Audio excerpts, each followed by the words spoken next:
শুভ সন্ধ্যা, নমস্কার, good evening. আজকে রবিবাসরীয় আড্ডা। রবিবাসরীয় আড্ডায় একটু আড্ডা মারা হবে, গল্প হবে, কারণ সারা সপ্তাহ ছুটি থাকে না। পেশেন্ট, মেডিসিন, টেস্ট, হসপিটাল, ঘর, আর কোনো কাজ থাকে না।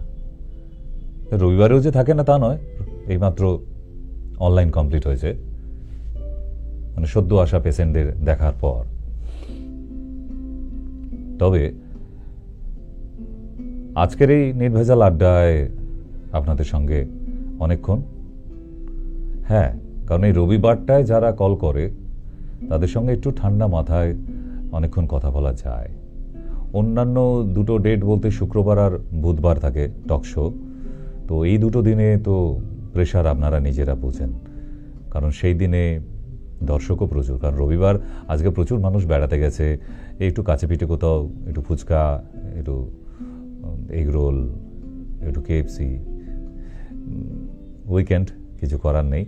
তারাও আমাদের মতো সারা সপ্তাহ ডিউটি করে, তবু তারা ছুটি পায়। আর আমাদের পৃথিবীর সেরা দরকচা খারাপ ভাগ্য যদি হয়, তো এই আমাদের ছুটি কিছু নেই। তবু আমরা এই ছোট্ট সময়টাই সন্ধ্যার 7টা থেকে একটু রিল্যাক্স হই আপনাদের জন্য। একটু সুন্দর আড্ডা করব, আড্ডা মারার দরকার, আর তার সাথে অনেক দরকারি কথাও হয়ে যাবে। তবে আজকে যারা দর্শকরা আছেন, ফোন নিয়ে যদি থাকেন, ফোন তো এখন সবসময় থাকে, বাথরুমেও এখন ফোন নিয়ে যায় লোক, তবে আমরা এর মধ্যে কিন্তু কাজের কথা বলে নিতে পারবো। আজকে নাম্বার দিয়ে দিয়েছি, সরাসরি নাম্বার 8336973024। কমপ্লিট করতে না করতে এসে যাচ্ছে, না মিস কল দেবার কিছু নেই, এটাই নাম্বার। আর কল করে একদম সরাসরি আমরা কথা বলবো। হ্যাঁ, আগে আপনাদের যাঞ্চ করে নেবে, তারপরে আমার কাছে ফরওয়ার্ড হবে কলটা। তো আপনার যদি সত্যি কোনো সমস্যা থেকে থাকে, কত সমস্যা, আর আজকের ডেটে মানুষ সমস্যা নেই বললে এরকম খুঁজে পাওয়া মুশকিল। নমস্কার। হ্যালো, হ্যাঁ বলুন। আর তো আমি তো ওই 7 তারিখে শিলিগুড়ি দেখাইছিলাম। হ্যাঁ, তো ওই ওষুধগুলো দিয়ে একটা বাকি আছে, তো অনলাইনে তো ওনার উপর ডায়রিয়া হয়েছে নাকি পাচ্ছি না। কালকে সকালবেলা কল করুন, পেয়ে যাবেন। আজকে তো কালকে কথা বললো। হ্যাঁ হ্যাঁ। আর আমার সমস্যাটা হচ্ছে কি, ওই মাছের মধ্যে কি সবে কোনো মাছ খাওয়া যাবে না? না, বরফের মাছ বাদ, জ্যান্ত যে কোনো মাছ খাবেন। ও, জ্যান্ত মাছ খাওয়া যাবে? হ্যাঁ হ্যাঁ। আচ্ছা আচ্ছা, সেটাই আর কি। ঠিক আছে, এমনি ভালো আছেন তো? আচ্ছা, কালকে তাহলে ওষুধগুলো আমি হ্যাঁ, কালকে কল করে নিন, কালকে কল করে নিন। আমি অনেকবার চেষ্টা করছি, পাই নাই আর কি। না না, আজকে অবধি অ্যাভেলেবেল ছিল না, আগামীকাল সকাল থেকে পেয়ে যাবেন। আচ্ছা ঠিক আছে। চলুন আমরা একটা ছোট্ট গল্পের মাধ্যমে যাই। এই ভালো থাকা খারাপ থাকা এই সমস্ত নিয়ে তো মানুষের বিরাট একটা দ্বন্দ্ব। সমস্ত অসুস্থ রোগীরাই ভাবে, মানুষরাই ভাবে, ইস এমন যদি হতো যে কোনো অসুখ বিসুখ হতো না। সত্যিই তো সেই দিনগুলো চলেই গেছে। এরকম আগেকার দিনে কত মানুষ জন্ম থেকে আমৃত্যু কোনোদিন ডাক্তার দেখাতে হয়নি, আগেকার এরকম মানুষ ছিল। হয়তো 80 বছর বয়স, একদম ওই শেষের দিকে গিয়ে একটু প্রেশার বা হাঁপানি টান, এই শেষের দিকে একদম গিয়ে ধরা পড়েছে, সারাটা জীবন সে সুস্থ কাটিয়ে গেছে। এখনকার দিনে এটা কিন্তু সম্ভব নয়, কারণ এখন আমরা কলিযুগে বিচরণ করছি। আর এই কলিযুগ মানে মানুষের মধ্যে বিভ্রান্তি আসবে, মানুষের শরীরের মধ্যে বিকৃত সব ডিজিজ আসবে, অসুখ বিসুখ। এটা তো ছিলই, কারণ আমরা এবার শেষ হব এই মানব জাতি, তারপর আবার নতুন করে শুরু হবে, তাই না? হ্যাঁ, এটা সার্কুলেশনে চলছে, সময় কাল, কলি ত্রেতা দাপর, এইভাবে আবার সার্কুলেশন হবে, রোটেশনে।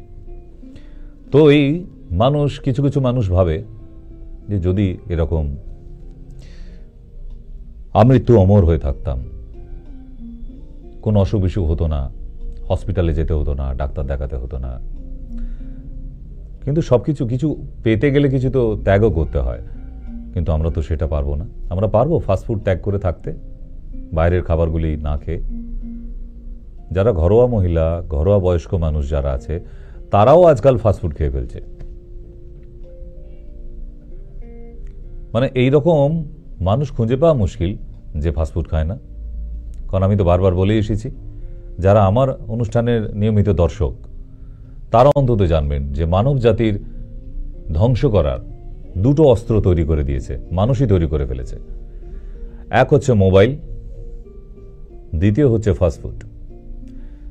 এই যে দুটো অস্ত্র নিজেদের জন্য আমাদের তৈরি করে ফেলেছি, এই বানেই প্রতিটা মানুষ শেষ হব।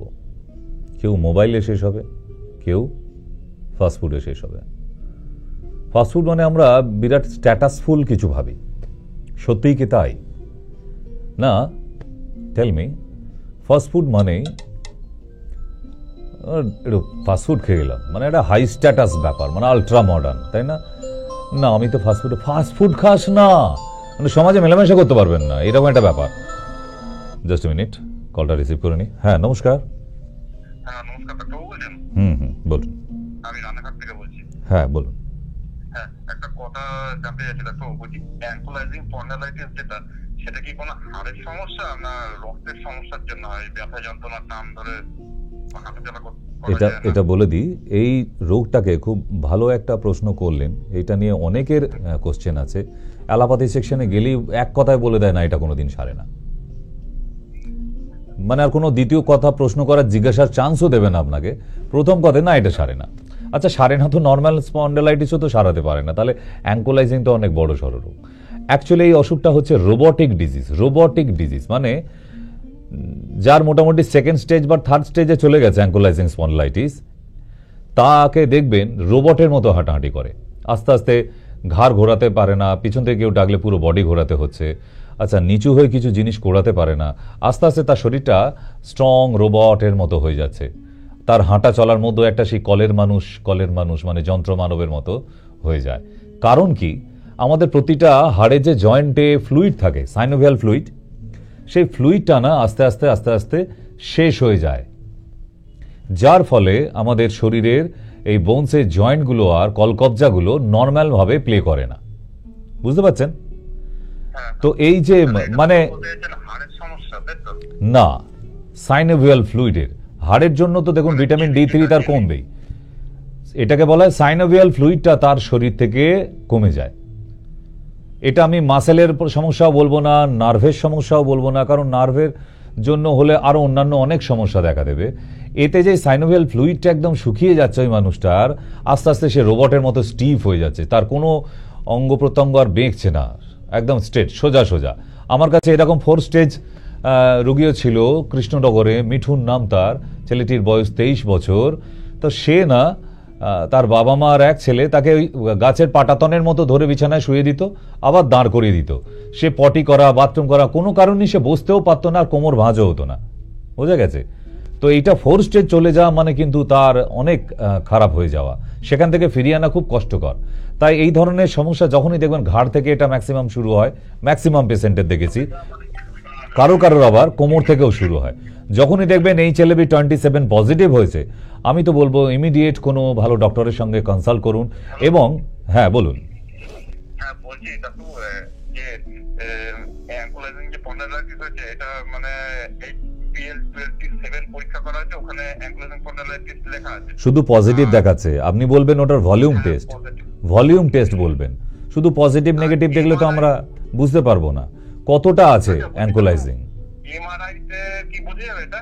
না, বলবেন HLB27 ভলিউম টেস্ট মানে কোয়ান্টিটেটিভ, কতটা আছে আপনার শরীরে। বুঝে গেছে?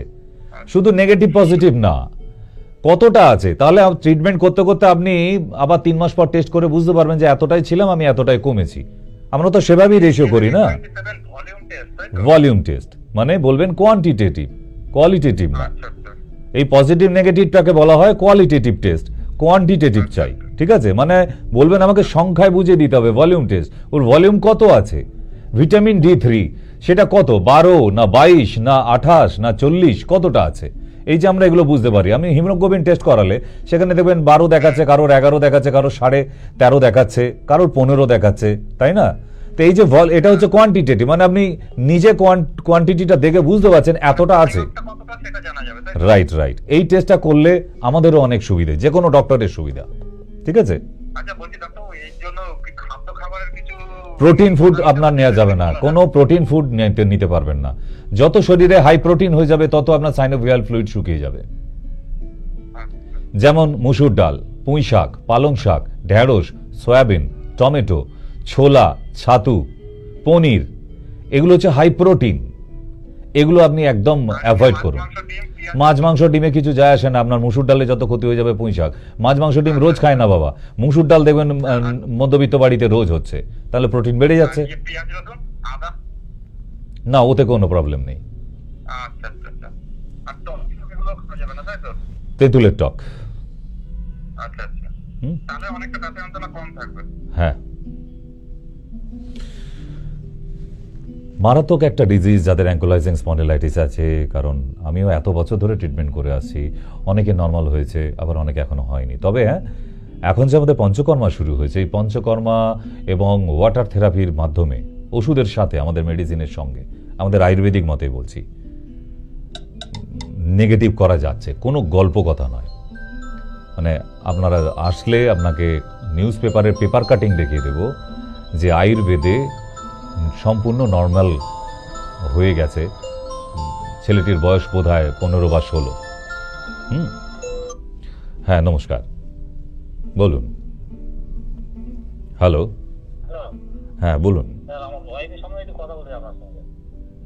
হ্যাঁ হ্যাঁ হ্যাঁ, নিশ্চয়ই বলুন। আর আমি চাইছি ডায়ালিসিস তো করবো এখন, টার্গেট আপনার ওষুধ খেয়ে আমি চাইছি যে কিডনি কমানোর জন্য। আপনারা গেলে যদি বলেন আমি ওখানে, হ্যাঁ, ক্যান্টনমেন্ট মিউনিসিপ্যালিটি হসপিটাল। হ্যাঁ, ওখানে হচ্ছে বুধবার আর কি বার থাকবেন আপনি? শুক্রবার। আমি নাম লিখিয়ে দেবো এই নম্বরে? না, এই বুধবার বন্ধ থাকবে, আমি অ্যাভেলেবেল নই। এই বুধবার সরস্বতী পুজো আছে, আমি অ্যাভেলেবেল নই, অন্যান্য ডক্টররা থাকবে। বাকি সবাই। হ্যাঁ, আপনি শুক্রবার নাম লেখান। আর current urea, uric acid, haemoglobin and creatinine, এই 4টে টেস্ট কারেন্ট করে নেবেন। Very good. আমি একটা বিষয় আপনার সেই ওষুধ খাওয়াবো, আয়ুর্বেদিকই। আমি আয়ুর্বেদিকই পছন্দ করি, আমি অ্যালোপ্যাথি পছন্দ করি না। আমি চাইছি না ডায়ালিসিস করতে। না না, ডায়ালিসিস করাবেন, ডায়ালিসিসের মুহূর্ত আসতে হবে। ওনার যদি ইউরিন বন্ধ হয়ে যায়, ড্রপ করে ইউরিন হয়, তাহলে তো সেই মুহূর্তে ডায়ালিসিস করাতেই হয়। আর যদি দেখেন যে আপনার ইউরিন হচ্ছে মোটামুটি, অনেকটা না হোক, যা সারাদিনে জল খায় যেটুকু সেটুকু এক্সিট হচ্ছে, তাহলে তো ডায়ালিসিসের এখন প্রয়োজন নেই। ওর মধ্যে আবার আমাদের মেডিসিন পড়লে আরও ভালো রেজাল্ট হতে থাকবে। কিন্তু যদি দেখেন যে না, খুব কষ্ট করে প্রেশার দিয়ে ইউরিন করতে হচ্ছে, তাও ড্রপ হচ্ছে, তাহলে ওই পেশেন্টের ইমিডিয়েট আবার ডায়ালিসিসের দরকার আছে, নাহলে হার্ট ফেল হয়ে যাবে। তো আমি স্যারের কথা বলছি, ইউরিন কন্টিনিউ ভালো হচ্ছে, পায়খানাও ভালো হচ্ছে, অসুবিধা কিছু নেই। তাহলে চলুক, ঠিক আছে।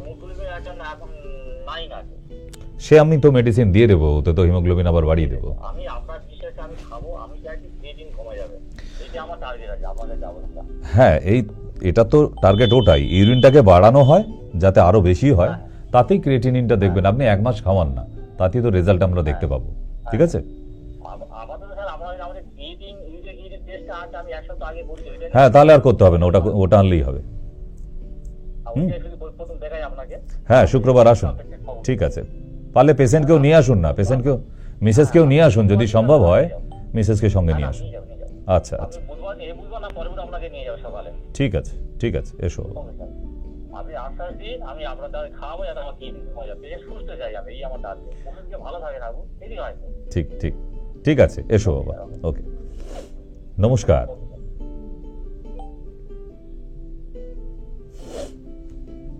এরকম অনেক সমস্যা নিয়ে আমরা, কারোর হাজবেন্ডের, কারোর মিসেসের।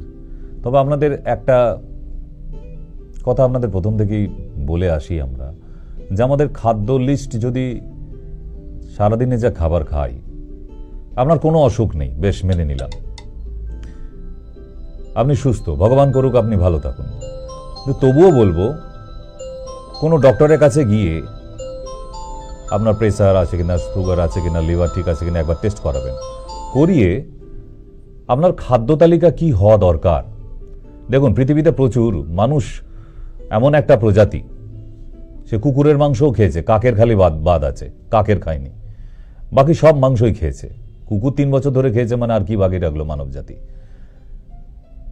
তো এই একটা মানুষ তার ব্লাড টেস্ট অনুযায়ী, রিপোর্ট অনুযায়ী তার কি কি খাওয়া দরকার সেই খাদ্য তালিকাটা নিন আগে, আপনি দেখবেন আজীবন ভালো আছেন।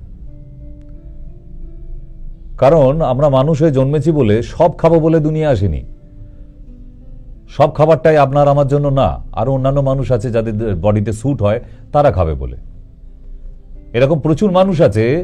আমার জানা রাখাল বলে এক ছেলে ছিল, তাকে দেখেছি সকালবেলা মদ দিয়ে মুখ ধোয়, সারাদিন মদ খায়, জীবনে কোনোদিন ডাক্তারের কাছে যেতে দেখিনি। তার মানে তার লিভার কন্ডিশন মারাত্মক, ডাইজেস্ট করতে অসুবিধা হতো না, লিভার ফাংশন ভালো ছিল, তাই না? আবার এরকম অনেক মানুষ আছে যারা জীবনে মদ ছুঁয়ে দেখেনি, দুধ খায় বাড়িতে, তাদের লিভার ক্যান্সার। তাহলে এই যে মদ খেলো না, দুধ খেয়ে তার লিভার ক্যান্সার হয়ে গেল, তাহলে তার একবার ডাক্তারের কাছে যাওয়া উচিত ছিল। আপনাদের আগে ভাগেই বলছি, কবে অসুখ হবে এখন আমাদের অনুষ্ঠানে কিছু ওই নেকুপুসু মানুষ আছে না যারা ফোন করে যে না ডাক্তারবাবু ওই আপনি যদি টোটকা বলি দেন খাবো, নাহলে খাবো না, আমার অসুখ বাড়ুক। মানে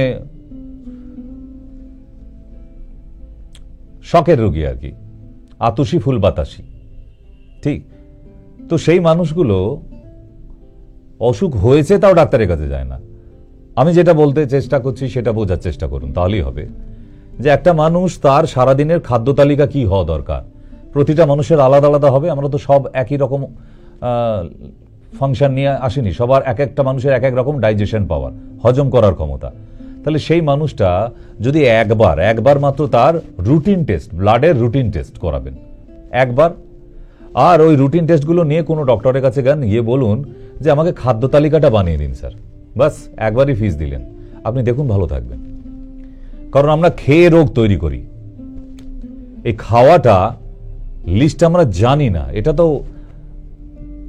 সম্ভব না। কোনটা খাওয়া উচিত তার শরীর অনুযায়ী, কোনটা খাওয়া উচিত না, এটা কিভাবে একটা মানুষ জানবে? এটা একটা ডক্টর ডিসাইড লিস্ট করে দিতে পারে, তার দেখে নয়, সে তো আর অ্যাস্ট্রোলজার নয়, মহাপুরুষ না, তার ব্লাড টেস্ট, রুটিন টেস্ট দেখার পর। বুঝে গেছে? হ্যাঁ নমস্কার, বলুন। হ্যাঁ বলুন, শুনতে পাচ্ছি, বলুন। হ্যাঁ বাবা বলুন।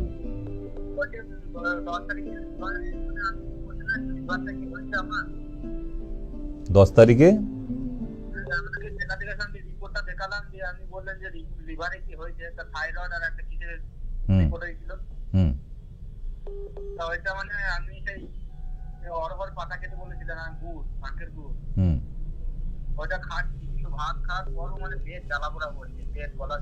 সবে 10 তারিখ নিয়ে গেছো, আজকে এখনো ক তারিখ? 11 তারিখ, তা এক্ষুনি কি করে ছাড়বে? এখন রুটিনটা দাও। আমি তো মহাপুরুষ নই, জল পড়া দিইনি, ওষুধটা গিয়ে কাজ করতে দাও, পেটে গিয়ে কাজ করার পর দেখবে ঠিক হয়ে গেছো।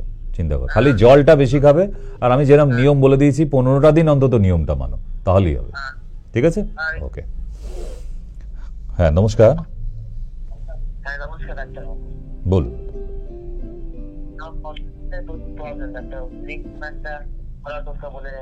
হ্যাঁ কিসের প্রবলেম বাবা? সোনা পাতা চূর্ণ কিনে আনবে, সোনা পাতা চূর্ণ যে কোনো আয়ুর্বেদিক দোকানে পাওয়া যাবে, যে কোনো, গিয়ে ছোট চা চামচের 1 চামচ একটু উষ্ণ গরম জলে খেয়ে নেবে, ব্যাস রাত্রিবেলা শোবার আগে, প্রবলেম সলভ। সোনা পাতা চূর্ণ, ঠিক আছে, ওকে।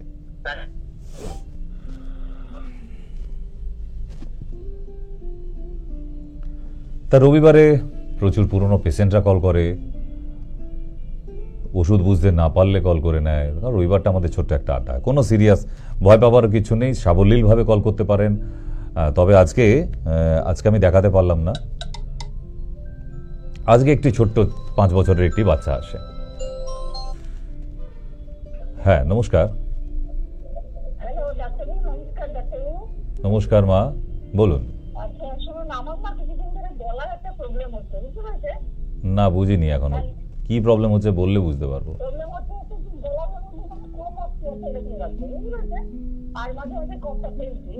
আর এমনি কোনো ঠান্ডা দিন যেমন খেতে একেবারেই ভালো লাগে না, সবসময় একটু গরম। তা শীতকালে ঠান্ডা জিনিস খাবেন কেন? আপনি গরম খাবারই খান না। ঠান্ডা জিনিস আমি খাই না, এমনি তো জেনারেলি ওই কেন কফটা হচ্ছে। আর সেদিন ইউটিউবে দেখছিলাম যে আম পাতা বয়েল করে বলে গার্গিল করলে ভালো হয়, এটা কি ঠিক ডাক্তারবাবু?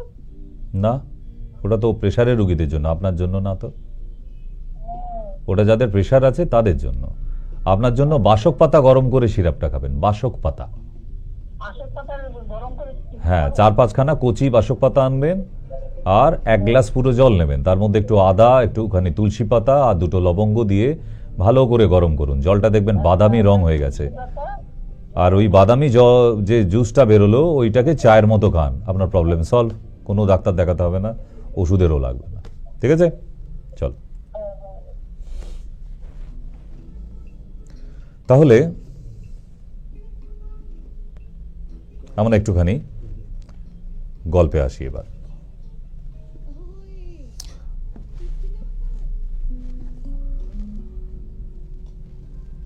ভগবান বৌদ্ধ বটগাছের নিচে বসে একদিন ধ্যান করছিলেন। তো ধ্যান ভঙ্গ হয়ে যাবার পরে তিনি এবার তার শিষ্যদের কাছে যাবেন ঠিক করলেন, মনস্থির করলেন। তো যেতে যেতে রাস্তায় এক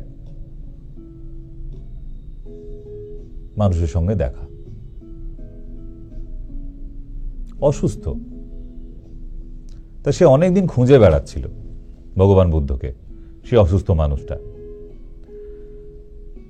তো অসুস্থ মানুষটা বৈদ্য, কবিরাজ দেখা হয়েছে তাদের সাথে, বলেছে না আমি তোমাদের কোনো ওষুধ খাবো না, আমি ভগবান বুদ্ধর সঙ্গে যেদিন দেখা হবে উনি যদি বলেন তাহলেই, না হলে আমি ওষুধ খাবো না। এ তো মহা মারাত্মক বায়না। তাকে ওষুধ জোর করে খাওয়াতে গেলেও খায় না, দিলেও খায় না, বললেও খায় না। এ এক ধরনের মানুষ, জেদি। তো এই অসুস্থ মানুষটা রাস্তায় ধুঁকতে ধুঁকতে যায়, ভগবান বুদ্ধের সঙ্গে দেখা হয়ে যায়। যাবার পরেই তার পায়ে পড়ে যায় ভগবান বুদ্ধের। তখন ভগবান বুদ্ধ বলেন, কি রে বাবা, ওঠ, কে তুই? বলছে, বাবা সবাই বলে তুমি ভগবান, তোমার একবার দর্শন পেলেই সব মানুষ বলে যা তার শরীরে কষ্ট, মনের কষ্ট সব দূর হয়ে যায়, তার যা অভাব থাকে সব পূরণ হয়ে যায়। তো বাবা আমার একটা প্রশ্ন ছিল, আমাকে এমন কিছু একটা করে দাও যেন আমি আর কোনোদিন অসুস্থ না হই। তো এতে অবাক হলেন তার প্রশ্ন শুনে ভগবান বুদ্ধ, এবং তিনি ভাবলেনও মাথা নেড়ে, হ্যাঁ ঠিক কথাই, প্রশ্নটা খুব জটিল। প্রশ্ন তো নয়, বায়না। তো অসুস্থ মানুষের একটাই চাওয়া ছিল, আর কিছু না। আমাকে সুস্থ করে দাও, অন্য কিছু করে দাও, আমাকে ওষুধ দাও, এসব কিছু বলেনি। শুধু বলেছে যে আমি যেন কোনোদিন আর অসুস্থ না হই, আমাকে এমন কিছু একটা করে দাও। ভগবান বুদ্ধ একটু ভেবে দেখলেন তো জটিল ব্যাপার, প্রশ্নের ফাঁদে ফেলে দিয়েছে আমায়। যদি আমি ওকে এখন আজীবন সুস্থ থেকে যাও মানে ও অমর হয়ে যাবে, ও তো কোনোদিন আর বার্ধক্য আসবে না, মারাও যাবে না। কিন্তু সে তো মানুষ, মানুষ মানে তো তার মৃত্যু আছে, অমর তো হয়ে যেতে পারে না। তাহলে তো জটিল ব্যাপারটা তো সহজ নয়, এমন একটা প্রশ্ন। তখন তাকে ভগবান বুদ্ধ বলে, দেখো বাবা, ওঠো, তোমাকে একটা কাজ দেবো আমি, যদি করে আনতে পারো তাহলে তুমি যা চেয়েছো আমি সেই বরই দেব তোমায়। সে তো খুব আনন্দ তার ওই অসুস্থ মানুষটির। বলে, হ্যাঁ বাবা বলুন, আপনি যা বলবেন আমি তাই করতে পারবো। বললো, বেশ, তুমি যে গ্রামে থাকো সেই গ্রামে ফিরে যাও, আর ওই গ্রামে ফিরে গিয়ে প্রতিটা বাড়িতে গিয়ে জিজ্ঞাসা করবে যে এমন একটা বাড়ি আছে যেখানে তোমাদের বাড়িতে কেউ অসুস্থ নেই, যদি কোনো বাড়ি খুঁজে পাও তুমি যে হ্যাঁ সেই বাড়িতে বলেছে আমাদের বাড়িতে কেউ অসুস্থ নেই, তাহলে তাদের বাড়ি থেকে তুমি 10টা চাল নিয়ে আসবে আমার কাছে। বলে এ আর এমন কি কাজ, এমন কত বাড়ি আছে, আমি ঠিক নিয়ে চলে আসবো। সে তো এনার্জি পেয়ে গেছে সেই অসুস্থ মানুষ। ওই 10টা চাল খুঁজে আনতে পারলেই আমি তো একদম আর জীবনে কোনোদিন অসুস্থ হব না, আমি আজীবন এরকম থেকে যাব, আমি মারাও যাব না। তার মানে সে তো এই ভেবে দৌড় লাগায় তার নিজের গ্রামে। 1 দিন 2 দিন 3 দিন এরম করতে করতে 1 সপ্তাহ 2 সপ্তাহ 1 মাস পর আবার ধুঁকতে ধুঁকতে ভাঙা মন নিয়ে আবার সে ভগবান বুদ্ধের কাছে ফিরে আসে। ভগবান বুদ্ধের ধ্যান ভঙ্গ না করে ওয়েট করছিল, অপেক্ষা করছিল। ভগবান বুদ্ধ ধ্যান হয়ে যাবার পরেই তারপর উঠে বলছে, কিরে বাবা ফিরে এসেছিস, চাল এনেছিস? বলছে না বাবা। মাথা নিচু করে বলে, আমি এরকম কোনো একটাও বাড়ি খুঁজে পাইনি যে বাড়িতে কেউ অসুস্থ নেই। বলছে ওরে পাগলা, এই নিয়ে মন খারাপ করছিস কেন? তার মানে প্রমাণ হলো পৃথিবীতে এমন কোনো বাড়ি নেই যেখানে কেউ অসুস্থ হয় না। অসুস্থ হওয়াটা স্বাভাবিক। একটা মানব জীবন সারা জীবন কোনোদিন সুস্থ থাকতে পারে না, তার জীবনে অসুস্থতা আসবেই কোনো না কোনো দিন। তাই তোকে যে দায়িত্বটা দিয়েছিলাম ওটা কোনো দায়িত্ব ছিল না, তোকে বোঝাবার জন্য যে তুই যেই অসুস্থ হয়েছিস এটা স্বাভাবিক ব্যাপার। আমিও তো অসুস্থ হই, আমি ভগবান বুদ্ধ লোকে বলে, তা বলে কি আমার কোনো অসুখ বিসুখ হবে না? স্বাভাবিক ব্যাপার। যারা ডাক্তার তারা অসুস্থ হয় না? অনেক লোকের ধারণা এ মা ডাক্তারবাবু আবার অসুস্থ কেন? ডাক্তাররা কি সব মঙ্গল গ্রহ থেকে আসে নাকি? তাই না? অসুস্থ সবাই হয়, এটা পৃথিবীর প্রকৃতির নিয়ম। যখনই মানব দেহ মানুষ্য জাত প্রকৃতির বিরুদ্ধে যাবে তখনই সে অসুস্থ হবে। আর মানব জাতের এটা ধর্ম সব সময় বিরুদ্ধে যাওয়া। তাই তো কিভাবে? গাছ কেটে ফেলা, পলিউশন তৈরি করা, জলকে নোংরা করা, পুকুর গঙ্গা খাল বিল সব নোংরা, ফ্রেশ ওয়াটার নেই। একটা সময় মানুষ পুকুর থেকে জল তুলে নদী থেকে জল তুলে খেত, এখন সব বাড়ি বাড়িতে সব ফিল্টার মেশিন। আমাকে তো সেদিন এক রুগী এসে বলছে, ডাক্তারবাবু ফিল্টার মেশিনে জল খেলেই আমার আমাশা হয়। এই কথাটা নিয়ে আপনার রিপোর্ট নিয়ে, স্টুল টেস্টের রিপোর্ট নিয়ে ওই যে কোম্পানির ফিল্টার মেশিন সেই কোম্পানিকে গিয়ে কমপ্লেন করুন, তাহলেই হবে। তাহলে ফিল্টার মেশিনটা বড় কথা নয়, আমাদের লিভার ফাংশন দিনের পর দিন খারাপ হচ্ছে যত দিন যাচ্ছে। এত পলিউশনের মধ্যে থাকা, টাইমে না খাওয়া, পরিমাণ মতো জল না খাওয়া, সমস্যা তো হবেই।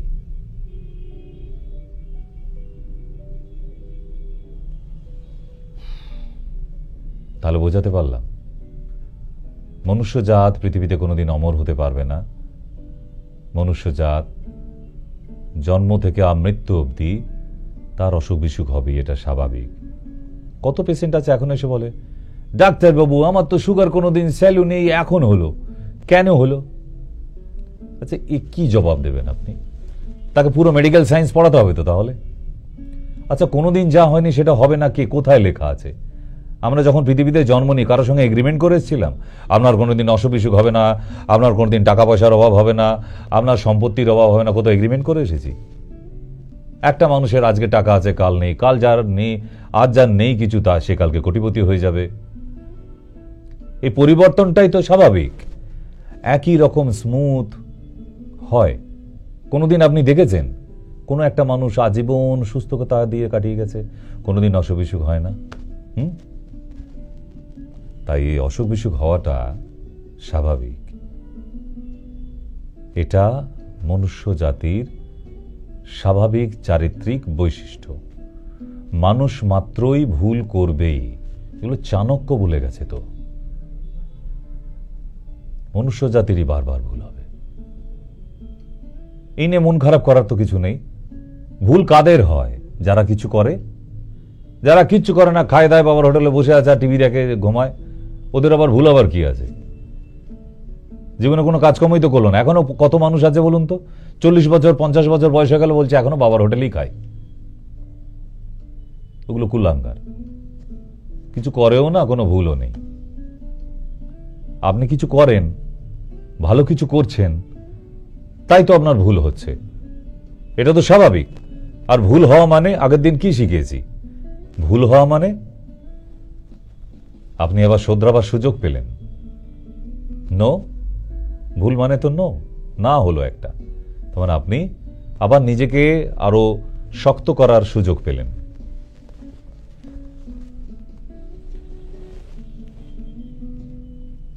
বাবা, যে গাছে আম ভর্তি সেই গাছেই তো ঢিল পড়বে, এটা কি স্বাভাবিক নয়?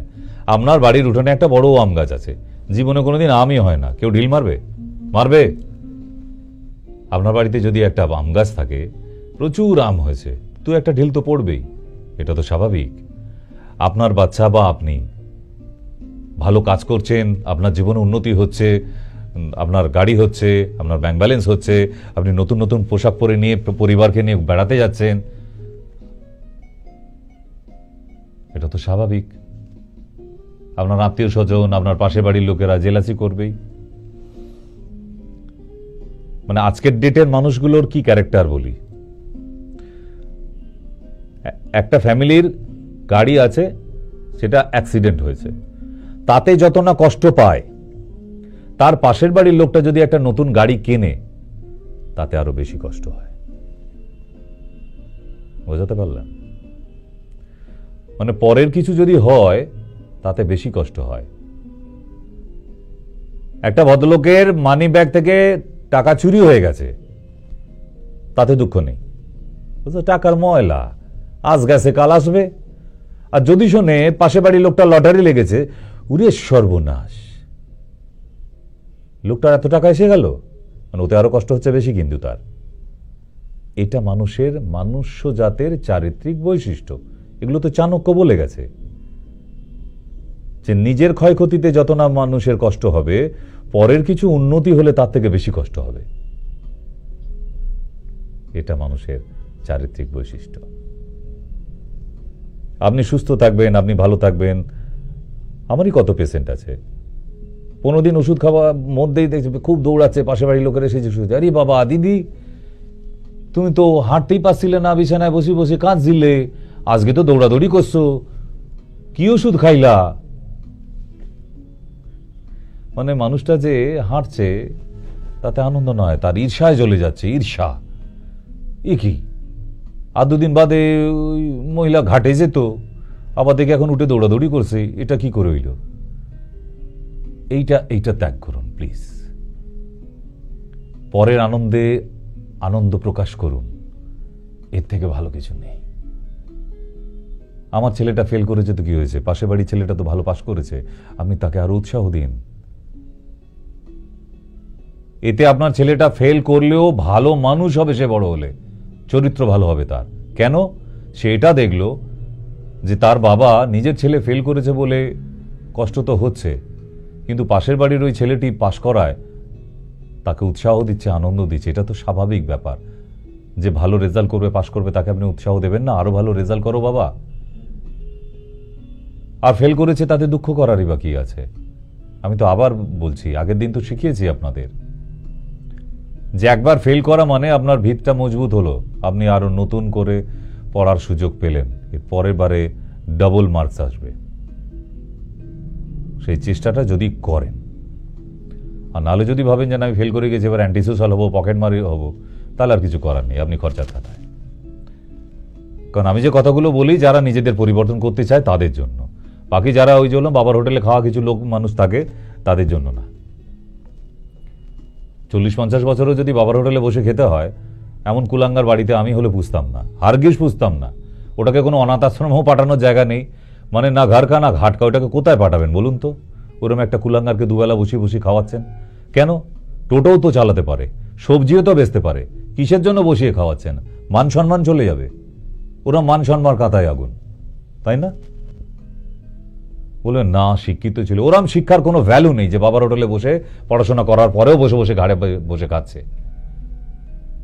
যদি সত্যি শিক্ষিত হয়, সে সত্যি শিক্ষায় শিক্ষিত হয়, তাহলে বাবার ঘাড়ে বসে খাবে না, সে সবজি বিক্রি হলেও করবে, চায়ের দোকান হলেও করবে। সৎ পথে রোজগার করে খাচ্ছি, তাতে কার বলার কি আছে?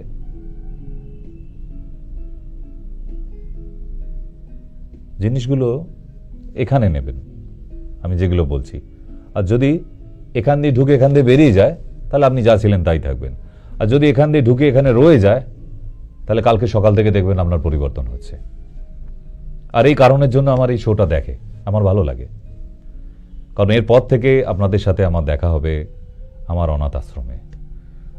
আমি সপ্তাহে একটা দিন করে আপনাদের জন্য ওখানেই ব্যবস্থা করছি। বাচ্চাগুলোর সাথেও আপনাদের দেখা হবে, অনেকে দেখার ইচ্ছে হয়, যাওয়া হয়ে ওঠে না। কিন্তু এবারে সপ্তাহে একদিন করে রাখবো রবিবারটা। আর সেখানে যারা দেখাতে আসবে, একটা টাকাও না, আমার কোনো পয়সা করি লাগবে না। আপনাদের যদি মন চায় আমার ওই অনাথ বাচ্চাগুলোর জন্য, যেমন 10 টাকা হোক, 20 টাকা হোক, 100 টাকা হোক, যেমন যার সামর্থ্য, আমার ডাক্তারবাবু ওই ফিসটা দিতেই হবে না, আমার ওখানে কোনো ফিস থাকবেই না। একটা দিনের জন্য ব্যবস্থা করছি, কাজ চলছে। তো আর কিছু না, আত্মার শান্তি। আত্মার শান্তি যে পরম শান্তি মেলে, আপনি দেখবেন। বলুন আত্মার শান্তি কি ডাক্তারবাবু? পরম আত্মার শান্তি কি? পরমাত্মা কি? পরমাত্মা কি ছোট্ট করে বুঝিয়ে দিই, আমি অনেক ডিটেলে যাব না। কালকে সকালবেলা উঠে গিয়ে প্রথম যে ভিখারিটা দেখবেন, একদম সত্যি ভিখারি সে। দেখে তো চেহারা দেখে মনে হয় না ওই ডাগরডোগো চেহারা দেখে বেশ ঝাঁ চকচকে ঘুরে বেড়াচ্ছে, এদিকে আবার পয়সা চেয়ে বেড়াচ্ছে, না, ওগুলোকে বলছি না। সত্যিই একদম দেখে মনে হবে ভিখারির কিছু করার নেই, না দৈহিক ক্ষমতা আছে, শরীরের ক্ষমতা আছে যে কিছু করে খাবে, সেটা সত্যিই ভিখারি। ওকে দান না করলেও খেতে পাবে না। ওই রকম একটা মানুষকে একবেলা খাওয়ান কালকে গিয়ে, তারপর বাড়ি আসুন। বাড়িতে এসে চুপ করে একটু আকাশের দিকে তাকিয়ে বসবেন, তো মনে হবে আপনার 1 কোটি টাকার লটারি লেগে গেলে ভেতরে যে আনন্দটা হয় না, আপনি সেটা ফিল করবেন। কোনো গল্প কথা বলছি না, বিশ্বাস করুন। আমার কত, একজনকে খাওয়াতে কত টাকা লাগবে? 50 টাকা লাগতে পারে। আমার কথা ভেবে ওইটুকু আপনি একদিন করুন। বাড়িতে এসে যে কি আনন্দ, আপনি দেখবেন বহুদিন এই আনন্দটা পুষে রাখতে পারবেন। এইটাকে বলা হয় পরমাত্মার শান্তি, আত্মা শান্তি। আত্মা পরমাত্মা আছে না, এগুলো তো আপনারা চর্চা করেন না কোনোদিন। ওই জন্য মাঝের মধ্যে বলি, সময় পেলে ওই পাশের বাড়ির মালতী বৌদির সাথে ওই চম্পা বৌদির মেয়ে পালিয়ে গেছে, এইগুলো আলোচনা না করে, যাকে আপনাদের ভাষায় পুকুর ঘাটের পিএনপিসি বলে আর কি, হ্যাঁ, মাসিমা ঠাকুমারা যেসব বসে বসে করে, ওই যোগ ওই চম্পার মেয়ে পালিয়ে গেছে, ওইখানে বাঁশতলায় দাঁড়িয়ে দাঁড়িয়ে কথা বলতো নি ওই পাঁচুর সাথে, তো পালিয়ে গেছে। বিরাট একটা বড় খবর আর কি, একদম পুরো আজতকের খবর, একদম নিউজ রিডার, গোটা পাড়ায় ওই করে বেড়াচ্ছে। এটা প্রচুর আছে এরকম, আপনাদের পাড়ায় আছে সিসি ক্যামেরা। একদম নিজের ঘরে কি হচ্ছে জানে না, পরের ঘরে কি হচ্ছে একদম সবসময় আড়ি পেতে আছে, এরকম অনেক মানুষ থাকে। তো সেই মানুষগুলোকে বলছি, রাগ করবেন না প্লিজ, রাগের কথা না। এই যে বাজে সময়গুলো পিএনপিসি করে কাটান, না কাটিয়ে কোনো একদিন বেলুড় মঠে ঘুরে আসুন। কোনো একটা ছুটির দিন দেখে বিকেলবেলা ওই আরতিটা সন্ধ্যাবেলায় থেকে বাড়ি আসুন। মনে হবে লাখ টাকার লটারি লেগেছে, নিয়ে এলেন। এত ভেতরে শান্তি হবে। টাকা পয়সা থাকলেই সবসময় শান্তি পাওয়া যায় না। আমি আপনাকে খুব সহজ প্রসেস বললাম, যে পকেটে কিছু থাকুক আর না থাকুক, এগুলো সত্যিই যদি করেন, একটা ভিখারিকে একদিন খাওয়াতে পারেন, একদিন বেলুড় মঠে ঘুরে আসুন, কোনো মন্দিরে গিয়ে ঘুরে আসুন, কোনো বাড়ির কাছের ভালো মন্দির আছে আরতি দেখে আসুন। কত জায়গা আছে তো আপনার বাড়ির আশেপাশে, দক্ষিণেশ্বর, আদ্যাপীঠ, কালীঘাট আছে না, এরকম কত ভালো ভালো মন্দির আছে। তো বেরিয়ে আসুন, অনেক টাকার খরচা নাই, এখানটা ভরে যাবে। এটা করার দরকার আছে। এই কথাগুলো বলার সবসময় অবকাশ পাই না, টাইম পাই না। ওই যে বললাম রবিবারের একটু ছোট্ট আড্ডায় আসি আপনাদের সঙ্গে, তাই ভেতরে অনেক জমে থাকে। তো আপনাদের মতো আমারও জমে থাকে। আপনাদের সঙ্গে যতক্ষণ না বলতে পারি, ভেতরে আপনাদের যেরকম পেট ফুলতে থাকে, আমারও ভালো লাগে, বিশ্বাস করুন। আপনাদের সঙ্গে এই ক্ষণিকের কথাবার্তা বলতে পারি, আসি সেই জন্য, এটাই ভালো লাগা। আমি অনেক শান্তি নিয়ে বাড়ি যাই। আমার এত বড় প্রাসাদ নেই, এত টাকাও নেই, অত চিন্তাও নেই, অত ভাবনাও নেই, অত টেনশনও নেই। আমার বাচ্চাগুলো দুবেলা খেতে পেলেই আমার শান্তি, ওদের জন্য আমার টেনশন আছে। কেউ না কেউ জানি কারোর জন্য কোনো কাজ আটকায় না, আমি জানি আমি মারা গেলেও কেউ না কেউ এসে হাত ধরবে, বাট চিন্তা তো হয়। বলুন, আপনার মনে হয় না আপনার পরিবারে যদি হঠাৎ আজকে আমাদের মৃত্যু হয়ে যায় আপনার পরিবারের কি হবে, এই চিন্তাটা যেমন হয়। আমার তো পরিবার ওইটুকু নয়, আমি, তুমি আর টমি, ৭৬খানা বাচ্চা, ১৩ জন বৃদ্ধ বৃদ্ধা, কারোর জন্য কিছু আটকায় না। এটা নিয়ে সান্ত্বনা দিই, তবুও একটা টেনশন হয়। তো যাই হোক, এবার আপনাদের হয়তো আমার বাচ্চাদের সাথে পরিচয় করা আর দেখা করা আর আশ্রম দেখার সুযোগ করে দিতে পারবো।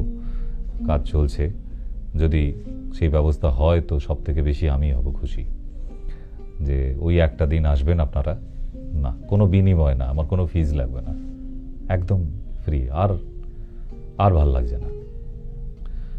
এই 2024 নতুন বছর পড়ার পর আমার জীবন থেকে যে যে জিনিসগুলো, যে যে মানুষগুলো হারিয়ে গেছে, এরপরে আর ওই একদিন আমার অনেক বড় বাংলো হতে হবে, অনেক দামি গাড়ি হতে হবে, আর ওসব চিন্তা ভাবনাগুলো নেই।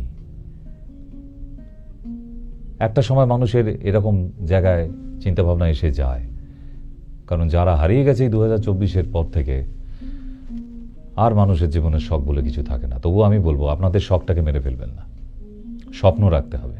আমিও স্বপ্নকে হারাইনি, শখ আর স্বপ্ন এক না। স্বপ্ন আমার আছে তো এখনো, স্বপ্নগুলোকে মেরে ফেলিনি তো, কোনোদিন মারবেন না।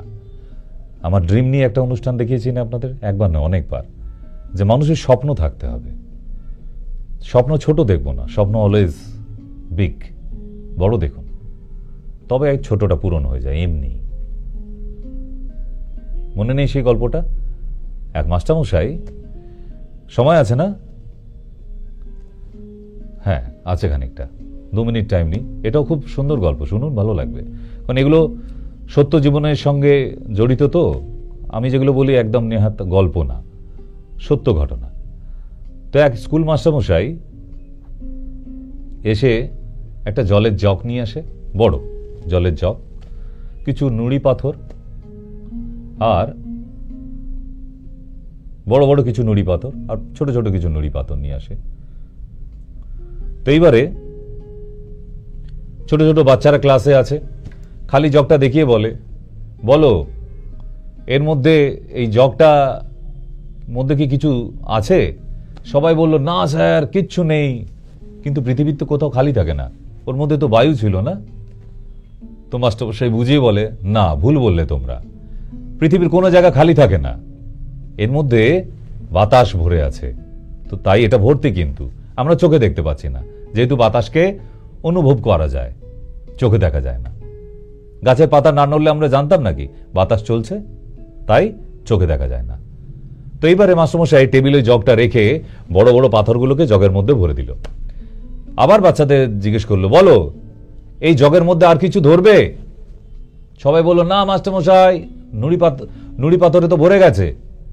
বলল, না ভুল, দেখো। বলে এবার ছোট্ট ছোট্ট পাথর তার মধ্যে দিয়ে আবার ঢালতে থাকলো। ওই বড় পাথরের মাঝে মাঝে যে ফাঁকগুলো ছিল, গ্যাপগুলো ছিল, সেগুলো ভরে যেতে থাকলো। এবার বেশ ভরাট লাগছে, আবার জগটা তুলে বললো, এবার বলো তো আর কিছু ধরবে? তখন বাচ্চারা আবার বলে, না মাস্টারমশাই, যেটুকু জায়গা খালি ছিল আপনি তো নুড়ি পাথরে ছোট পাথরে ভরে দিয়েছেন। বললো, না। আবার কিছু বালি নিয়ে আসে, ফলে সেই ছোট পাথরের খালি গ্যাপগুলোতে ওই বালিগুলো ঢেলে দিতে থাকে, আস্তে আস্তে ভেতর অব্দি চলে যায়। তারপর আবার তুলে বলে যে, বলো তো বাচ্চারা, এই জগে কি আর কিছু ধরানো যাবে? বাচ্চারা বলে, না মাস্টারমশাই, ছোট পাথরের ফাঁকেও যেটুকু ছিল গ্যাপ আপনি তো বালি ভরে দিয়েছেন, আর কিছু ধরবে না। না ভুল, আবার ভুল। তাহলে এবার একটু জল ঢালা যাক। তখন জল ঢালা পর দেখলো পরিপূর্ণ হলো। তারপর জিজ্ঞেস করলো, আর কিছু ভরা যাবে? তখন বলল যে, মাস্টারমশাই, তখন বারবার এরকম 3 বার হতে বাচ্চারা বলেছে হ্যাঁ, কারণ তারা শিওর হয়ে গেছিল যে মাস্টারমশাই বারবার আমরা না বলি আর মাস্টারমশাই বারবার কিছু ঢেলে দেয়। তাই বাচ্চারা বলেন, হ্যাঁ মাস্টারমশাই, আবার কিছু ভরা যাবে। তখন মাস্টারমশাই বলে যে জল ঢালার পর, না, জলের মধ্যে আর কোনো জায়গা নেই।